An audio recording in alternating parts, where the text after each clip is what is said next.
Provinsi Kalimantan Barat merupakan wilayah terluas ketiga di Indonesia dan juga berbatasan langsung dengan Malaysia.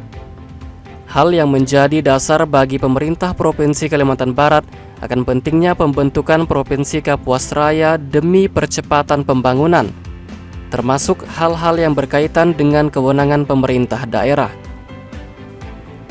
Apalagi pembentukan Provinsi Kapuas Raya juga mendapat dukungan dan persetujuan secara resmi dari pemerintah kabupaten yang akan dimekarkan. Daerah-daerah ini mencakup Kabupaten Sanggau, Kabupaten Sintang, Kabupaten Kapuas Hulu, Kabupaten Sekadau, dan Kabupaten Melawi. Semua persyaratan dan kewajiban dari provinsi induk juga sudah dipenuhi. Kini tinggal ketok palu undang-undang tentang pembentukan provinsi baru. Jika nanti benar-benar terwujud, sejauh mana kesiapan Kabupaten Sintang yang digadang-gadang menjadi ibu kota Provinsi Kapuas Raya mempersiapkan diri? Assalamualaikum warahmatullahi wabarakatuh. Salam sejahtera buat kita semua. Nah pemirsa, kembali bersama kami di Bincang Khusus. Kali ini kami berada di Kabupaten Sintang. Nah pemirsa, kita saat ini bersama Bapak Supriyanto, ya Pak, ya, Kabag Pemerintahan Sekretariat Daerah Kabupaten Sintang. Nah pemirsa, kali ini kita akan membahas tema, sebenarnya ini tema yang cukup dinanti-nanti sebenarnya oleh masyarakat, khususnya di wilayah Sintang ini Pak ya. Kita akan membicarakan persiapan SDM dan SDA menyongsong Provinsi Kapuas Raya. Nah Pak, ketika kita membicarakan Kapuas Raya, ini kan sebenarnya ini kan cerita lama yang orang-orang, loh udah lama dibicarakan kok udah jadi-jadi gitu. Sejauh ini sebenarnya persiapannya seperti apa Pak untuk di daerah ini sendiri gitu yang akan digadang-gadang menjadi provinsi baru ini kali? Baik Mas Deli ya. Sebenarnya pembentukan Provinsi Kapuas Raya di Sintang ini sudah mulai sejak 2006. 2006. Saat itu Pak Bupatinya masih Pak Milton Crosby. Itu deklarasi justru di depan para media tahun 2006 itu. Persiapan kita memang harus matang. Kenapa? Karena dalam deklarasi dan proses selanjutnya, Kabupaten Sintang itu ditetapkan sebagai ibu kota Provinsi Kapuas Raya. Oleh karena itu memang banyak yang harus disiapkan. Kalau secara administrasi, pemerintah Kabupaten Sintang sudah menyampaikan seluruhnya ke Provinsi Kalimantan Barat. Baik itu persetujuan dari Bupati, dari DPRD, tokoh-tokoh masyarakat, itu sudah semua kita berikan. Proses dan upaya juga sudah sangat banyak. Dari mulai 2006, kita pernah ke Jakarta sama-sama, audisi ke DPR RI, ke DPD, ke Kementerian Dalam Negeri. Waktu itu dipimpin langsung, koordinatornya kan langsung Bapak Milton Crosby. Pak Milton sendiri, iya. Saat itu ya. Karena ada moratorium pemerintah pusat, maka agak terhenti kayaknya. Namun pada tahun 2019, Bapak Gubernur kita, Pak Sutarmiji, itu meminta kita untuk melakukan pembaharuan atas seluruh persyaratan. Dan pemerintah Kabupaten Sintang sudah menyampaikannya pada tahun 2019, termasuk lokasi-lokasi alternatif yang dapat dijadikan kantor gubernur, komplek perkantoran Provinsi Kapuas Raya. Kita sudah sampaikan ada beberapa alternatif, dan itu semua kita pilihkan memang tanah-tanah yang milik Pemda, sehingga tidak terlalu panjang lah prosesnya kan. Kalau dari tanah Pemda itu tinggal kita hibahkan saja nanti ke provinsi supaya kantor itu bisa dibangun. Bahkan sebelum saya di Tapem, saya kan di bidang aset. Jadi dari konsultan provinsi juga sudah pernah datang meminta dokumen tentang tanah yang disiapkan itu untuk membuat perencanaan bangunan kantor komplek kantor gubernur. Sudah kita sampaikan. Terakhir kita bertemu dengan Bapak Gubernur waktu itu, waktu ada datang Ketua DPD RI ke Pontianak.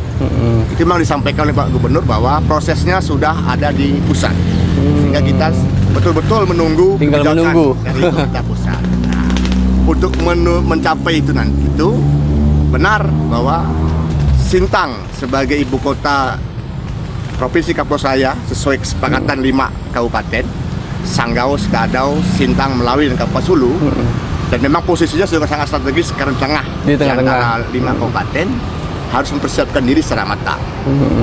Salah satunya ya tadi itu soal administrasi, soal lokasi, dan yang paling penting menurut saya memang SDM-nya. Karena kita tahu lah ya, kalau di sisi pemerintahan Provinsi Kalbar saja 10 ribuan pegawai, ya kan? Artinya ketika nanti Provinsi Kalbar terbentuk, ya lebih kurang itu.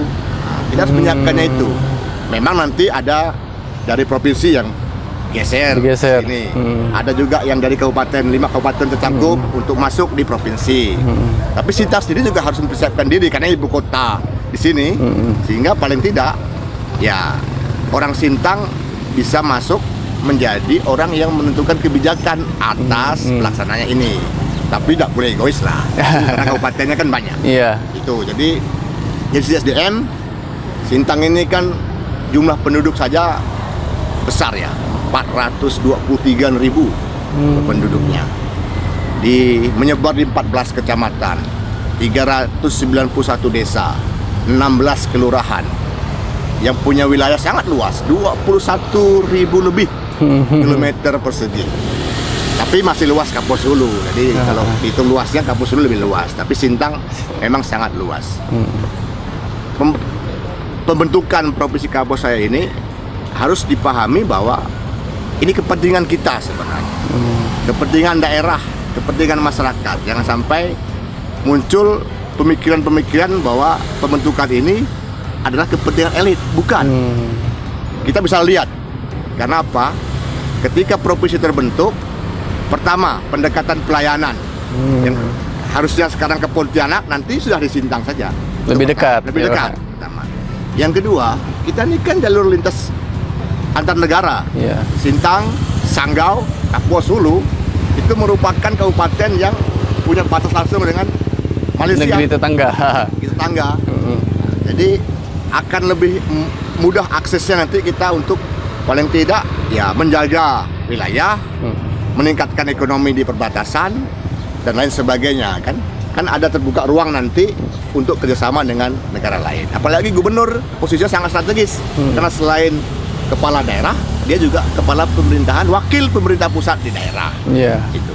Nah, dari sisi itu kita memang harus persiapkan diri. Sintang, Kabupaten Sintang sampai hari ini kalau jumlah pegawai ya kurang lebih 6.000 lah. Kurang sedikit 6.000 untuk pegawai negerinya. Tambah dengan kontrak, honor segala macam 6.000 lebih. P3K, P3K segala macam. Kalau saya lihat data sementara, pegawai kita ini paling banyak justru S1, S2 untuk di Sintang. Artinya pada sisi SDM, pegawai Nggak Sintang masalah. ini siap. Tidak masalah Tidak ada berarti. masalah. Kalau terbuka nanti ada tawaran bahwa siapa yang mau menjadi pegawai provinsi, saya yakin banyak yang bersedia menjadi pegawai di provinsi. Itu dari sisi kepegawaian. Dari sisi sumber daya manusia yang ada di Kabupaten Sintang, kita juga tidak bisa dimunafikkan karena memang harus ada upaya supaya paling tidak masyarakat juga siap menerima provinsi baru, kan gitu kira-kira. Nah, mungkin ditahan dulu nih Pak, mengenai masyarakat tadi Bapak sudah membicarakan bahwa dari segi SDM untuk mengisi kekosongan dari pemerintahan, pegawai-pegawainya sebenarnya sudah siap, tapi mengenai masyarakat, nah mungkin sebentar lagi akan kita bicarakan ini Pak ya. Oke. Yang kemana-mana pemirsa, kami akan kembali setelah jeda pariwara berikut, tetaplah bersama kami.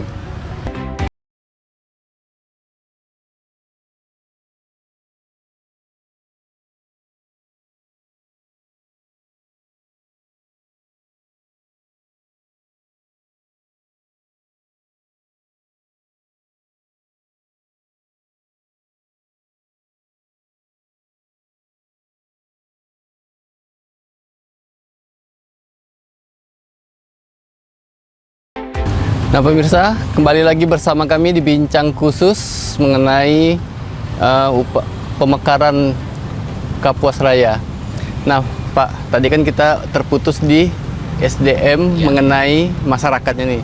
Dari sisi masyarakatnya sendiri Pak, dengan nanti digadang-gadangnya akan jadi provinsi baru ini, gimana Pak kesiapan dari masyarakat, dari antusiasnya atau dari segi apanya gitu? Kalau kita lihat proses selama ini ya, saya melihatnya kalau masyarakat Sintang ini benar-benar menunggu. Berkali-kali kalau kita baca media, medsos segala macam, itu kan keinginan masyarakat untuk segera terbentuk itu kan sangat Besar. Nah, tapi kan keinginan saja nggak cukup menurut saya. Iya. Kita harus menyiapkan diri. Ya, maka kalau dalam konteks ini Pemkab Sintang terus memberikan pemahaman kepada masyarakat bahwa kehadiran Provinsi Kapuas Raya nanti ini harus berdampak baik, berdampak positif kepada kehidupan kita di sini, baik secara ekonomi, sosial budaya, politik dan lain sebagainya lah. Sintang ini saya rasa punya potensi yang sangat tinggi ya. Kalau di Kabupaten Sintang ini sampai hari ini saja kita sudah sudah ada 7 perguruan tinggi. 7 perguruan tinggi ini salah satu tempat untuk masyarakat menggali, mencari ilmu, menyiapkan diri, menyiapkan diri. Belum lagi SMA, SMK yang kita bangun di hampir semua kecamatan. Itu. Selain itu, Pemda juga bekerja sama dengan perguruan tinggi untuk membuat beasiswa kepada masyarakat. Salah satu contoh lah, Pemda ini sekarang sudah tahun ke-5 kalau salah saya, itu bersama dengan Politeknik Pembangunan Nasional di Jogja. Itu kita mengirim mahasiswa dari Sintang tamatan SMA non pegawai. Jadi untuk dikuliahkan di Jogja, nanti pulang kita harapkan bisa ikut berkarya kan. membangun daerah. Kenapa? Karena salah satu jurusannya adalah pertanian dan perkebunan. Nah, kan gitu. Jadi ini memang kita siapkan. Itu pertama. Yang kedua, pendidikan untuk berwira swasta itu juga harus kita munculkan. Karena bagaimanapun juga akan terbuka ruang jasa, perdagangan dan lain sebagainya muncul di ibu kota ini. Jangan sampai kita jadi penonton. Nah, oleh karena itu melalui dinas teknis kita memberikan tempat sarana kepada masyarakat untuk melakukan pelatihan-pelatihan, baik pengelolaan keuangan maupun ya bisnis-bisnis kecil lah. Ini kan kita mulai dari UMKM lah segala macam. Kita mulai tata yang itu semua gitu. Lalu dari sisi pendidikan yang saya tadi sampaikan, kita menyiapkan. Kalau kita lihat di Sintang 7 perguruan tinggi, mahasiswanya sangat banyak. Tamatan per tahunnya itu bisa ribuan. Artinya kalau dalam waktu nanti ini 1 tahun, 2 tahun, 3 tahun, bisa sampai 5-6 ribu siap untuk menerima lah Kapuas Raya hadir di Kabupaten Sintang ini. Itu. Tapi tidak juga kalah pentingnya sebenarnya, karena kita ini pintu gerbang negara, ya kan? Negara, kita juga harus menyiapkan bagaimana kondisi perbatasan. Masyarakat di perbatasan seperti apa? Seperti pre-over Bapak Bupati membangun dari pinggiran. Kita sudah bangun banyak puskesmas rawat inap di daerah perbatasan. Semua kecamatan kita sudah adakan. Sekolah menengah atas, SMK kita sudah adakan. Kita kolaborasilah dengan provinsi dengan pusat membangun jalan paralel perbatasan.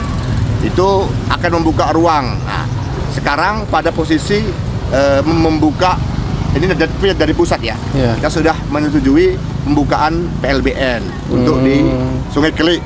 Ya kan, tipe apa di Ketungau Hulu ya, tipe B. Tipe B. Ya, itu artinya akan ada peluang untuk itu. Artinya apa? Selain provinsi masuk, juga kita harus menyiapkan selain infrastruktur juga SDM. Menurut saya kunci utama nanti SDM, karena SDM menurut saya ketika masuk itu kita tidak bisa buat apa-apa, akan masuk orang dari luar, justru kita jadi penonton. Jadi penonton di negeri sendiri, di daerah sendiri. Gitu. Jadi memberikan pemahaman kepada masyarakat soal bagaimana kita menyiapkan diri dalam rangka menjadi ibu kota. Ini sekali lagi ibu kota, ibu kota Provinsi Kapuas Raya. harus betul-betul bermimpi, jangan hanya sekedar seperti ini, tapi bermimpi indah lah.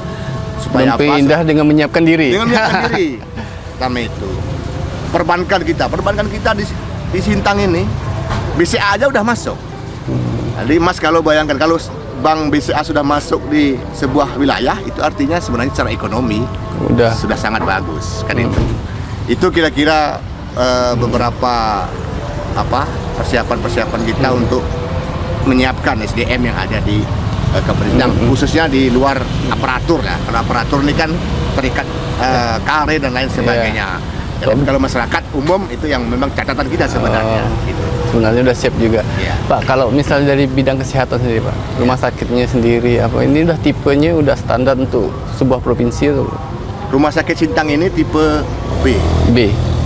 Dan rumah sakit Sintang ini adalah rujukan di wilayah timur Kalimantan Barat. Jadi kita sudah pindah, bukan ini, tapi sudah di Jalur Pangurai, ya kan? Ini rencana akan menjadi mall pelayanan. Ini siapa di mall pelayanan? Jadi di Pangurai. Lalu kita sudah mulai menggagas untuk pendirian rumah sakit jiwa dan ketergantungan obat. Selain itu juga muncul banyak rumah sakit swasta di Sintang ini. Ya kan, baik itu rumah sakit umum maupun rumah sakit bersalin. Nah, di sisi kesehatan, Pemda menugas belajarkan dokter-dokter untuk mengambil spesialis. Kirim kita ke luar Kalimantan, ya kan, ambil spesialis. Bahkan Pemda selama ini memberikan beasiswa bagi anak-anak Sintang di tamatan SMA itu untuk mengambil profesi dokter di Untan. 3 orang setiap tahun, itu luar biasa banyaknya. Jadi untuk mempersiapkan itu kita memang harus dari awal ya. Dari awal kita siapkan step demi step. Dan tidak bisa kita balik tangan langsung kan. Jadi kita mulai dari awal, tapi udah banyak. Bahkan yang tamatan pertama itu sekarang ada yang kita kuliahkan ambil spesialis di Bali. Jadi diharapkan nanti mereka sudah matang, pulang ke daerah, mulailah berkarya di daerah. Gitu. Ya, Pak. Tadi kan kita udah bicara SDM-nya nih, lalu SDA-nya sendiri, Pak. Mengenai sumber daya alamnya sendiri, apakah kira-kira mampu nggak sih kalau dijadikan provinsi ini membiayai daerahnya sendiri ketika betul-betul pemekaran ini udah ketok palu gitu? Begini, kalau soal sumber daya alam kita tahulah di 5 kabupaten ini melimpah, menurut saya melimpah. Kita punya kawasan hutannya masih sangat luas, perkebunan sangat luas. Kalau di Sintang perkebunan sawit saja yang perusahaan itu udah 100.000 hektar lebih, ya kan? Itu bisa memberi input secara ekonomi bagi masyarakat. Ekonomi naik masyarakat, maka otomatislah ekonomi daerah ikut berputar, ikut naik. Nanti kalau dari soal PAD, kita kan dibatasi undang-undang yang mengatur pajak daerah mana yang boleh, mana yang tidak. Selama ini 5 kabupaten ini kan pajak kendaraan bermotor kan ke Pontianak, ke provinsi. Nanti 5 kabupaten ini akan menjadi satu. Yang paling besar menurut saya memang kalau pajak di daerah provinsi itu pajak kendaraan bermotor. Ya, itu paling besar. Selain itu juga nanti ketika provinsi terbentuk, ini jadi kota metropolitan, ekonomi akan masuk di sini, hotel lebih banyak, restoran lebih banyak, itu akan meningkatkan PAD secara otomatis. Jadi kalau kita mau melihat pendapatan asli daerah dari sektor-sektor yang seperti itu akan mengikuti ketika kota itu berkembang. Kalau kota tidak berkembang, pajak-pajak yang seperti itu saya yakin akan masuk. Jadi kalau kita mau bicara itu, maka kalau dari sisi kemasyarakatan ya pasti perkebunan Sintang ini sawit dan karet. Karet ini Sintang termasuk kabupaten yang penghasil karet terbesar di berapa persen tuh, Pak? Perkebunan kita punya 102.000 hektar untuk karet kabupaten Sintang. Ya, belum seberapa dari luas wilayah, tapi kan dari 21.000 km itu kan sekian hampir 50%-nya adalah kawasan hutan. Kawasan hutan yang belum diizinkan oleh pemerintah untuk dibuka kan gitu. Tapi cadangan-cadangan kawasan itu ada, ya itu kalau dari sisi lain pertambangan segala macam, batuan kita juga punya informasi sebenarnya batu bara di daerah Ketungau maupun Serawai maupun Kayan ya. Tapi kan itu baru belum eksploitasi, baru eksplorasi, baru penelitian dan sebagainya. Tapi potensi itu ada, tapi tidak cepat lah, karena kita tahu lah proses untuk menggali potensi pertambangan itu tidak seperti kita mau bangun kebun, nyata langsung kan. Kadang tambang itu kan di bawah tanah. Iya. Jadi apa namanya perlu ada ya mekanisme khusus lah. Tapi dari data yang ada itu ada potensi itu juga ada. Iya. Jadi optimis lah Pak ya, seandainya pemekaran ini udah benar-benar terjadi, ya, bahwa Kabupaten Sintang ini cocok untuk ibu kota provinsinya. Sangat optimis. Dan menurut saya karena kan dengar-dengar nih Sanggau juga ada juga merasa mampu juga. Kita tetap kembali kepada, karena ini kan membentuk sebuah daerah, ya, itu tetap kesepakatan. Dari awal 2006 sampai 2019 terakhir pembaharuan administrasi, sudah ditetapkan bahwa Kabupaten Sintang adalah ibu kota provinsinya, Provinsi Kepulauan Raya. Itu semua sudah ada tanda tangan kesepakatan bupati, semua bupati dengan ketua dewan, semua kabupaten sudah mencantumkan di dalam kesepakatan itu ibu kota Provinsi Kepulauan Raya berada di Kabupaten Sintang. Pak, kalau misalnya kan bicara seandainya nih ini udah terwujud, lalu ini menjadi kota, ibu kota provinsinya, kira-kira ada beberapa wilayah yang dimekarkan atau seperti apa Pak untuk penataan kedepannya lah gitu Pak? Kita sih bermimpi sebenarnya Sintang ini dari 21.000 km persegi bisalah paling tidak dijadikan 3 kabupaten menurut saya. Tapi kalau kota Sintang bisa terbentuk, bisa 4 misalnya. Kota Sintang, pemerintah kota ya kan nanti Sintang. Lalu Kabupaten Sintang sendiri. Lalu jalur perbatasan itu dimungkinkan Kabupaten Ketungau. Ya kan? Lalu ada jalur yang berbatasan dengan Kabupaten Melawi, ada Serawai, Embalau, Kayan Hilir, Kayan Hulu. Itu punya potensi untuk dilakukan pengembangan ya. Jadi kita menatanya dari paling bawah. Kita mulai dari penataan desa, dan Sintang desa terbesar di Kalimantan Barat. Sintang ini 391, paling banyak di Kalimantan Barat. Desa, habis desa kita tata kecamatan. Nah, kita ini sedang proses mau pemekaran kecamatan. Dari 14 kecamatan kita mau mengusulkan kepada Gubernur Menteri Dalam Negeri itu menambah sekitar 19 atau 20 kecamatan. Nah, nanti kita ikuti aturan dari kecamatan itu, mulailah kita menata kira-kira ada nggak potensi untuk pemekaran menjadi wilayah kabupaten. Sebenarnya ada untungnya. Kenapa? Karena dana perimbangan pusat itu akan muncul ke daerah otonomi, kabupaten atau provinsi dan desa. Biar lebih fokus untuk melakukan pembangunannya Pak. Mas bayangkan kalau misalnya Sintang sekarang pada posisi 2 triliun APBD. Kalau nanti 4 kabupaten, tidak usah 2 triliun, 1 kabupaten. 1 triliun saja sudah 4 triliun dengan luas wilayah yang sama, 21.000 kan. Cuma kita bagi 1 triliun jadi 4. Sekarang baru 2. Nah itu. Apalagi provinsi terbentuk. Provinsi Kalbar saja sudah hampir 6 triliun 1 tahun kan. Nah itu. Kalau bergeser ke sini, tidak usah 6 triliun lah Kalbar, Kepulauan Raya, ya kan 4 triliun. Itu artinya apa? Banyak hal yang bisa dibuat. Karena memang tidak semua uang, tapi untuk melaksanakan kegiatan kita perlu uang, perlu anggarannya. Anggaran kan gitu. Nah, mungkin kita rehat sebentar ya Pak ya. Oke. Nah pemirsa, semakin seru berbincang dengan Pak Supriyanto, namun kita akan kembali setelah jeda pariwara berikut.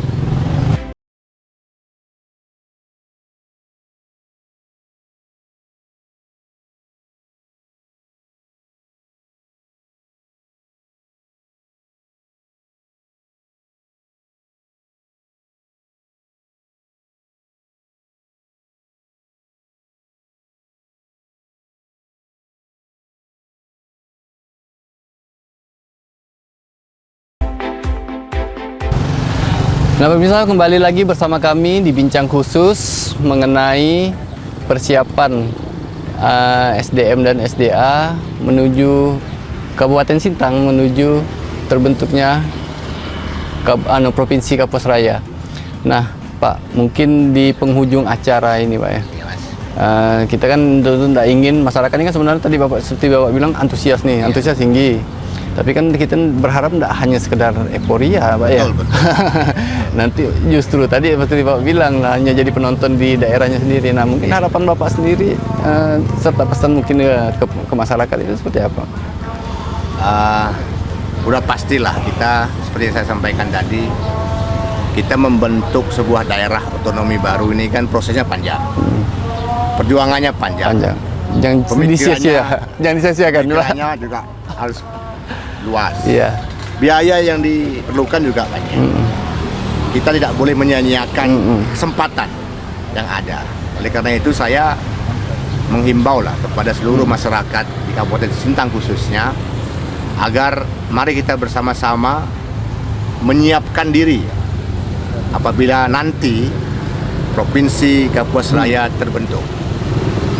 Dari sisi sumber daya yang ada kita siapkan. Iya.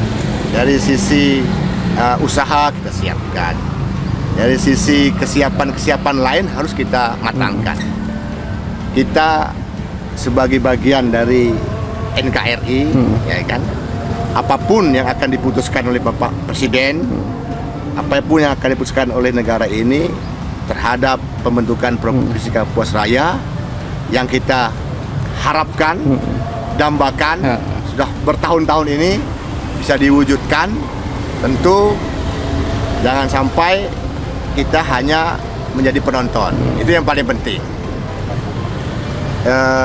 Yang tidak kalah pentingnya adalah kita berkolaborasi, sinkronisasi antar kabupaten yang ada di cakupan Provinsi Kapuas Raya. Supaya apa? Supaya provinsi yang kita dambakan nanti betul-betul provinsi yang dibutuhkan di 5 kabupaten itu. Sama-sama didorong, sama-sama didorong.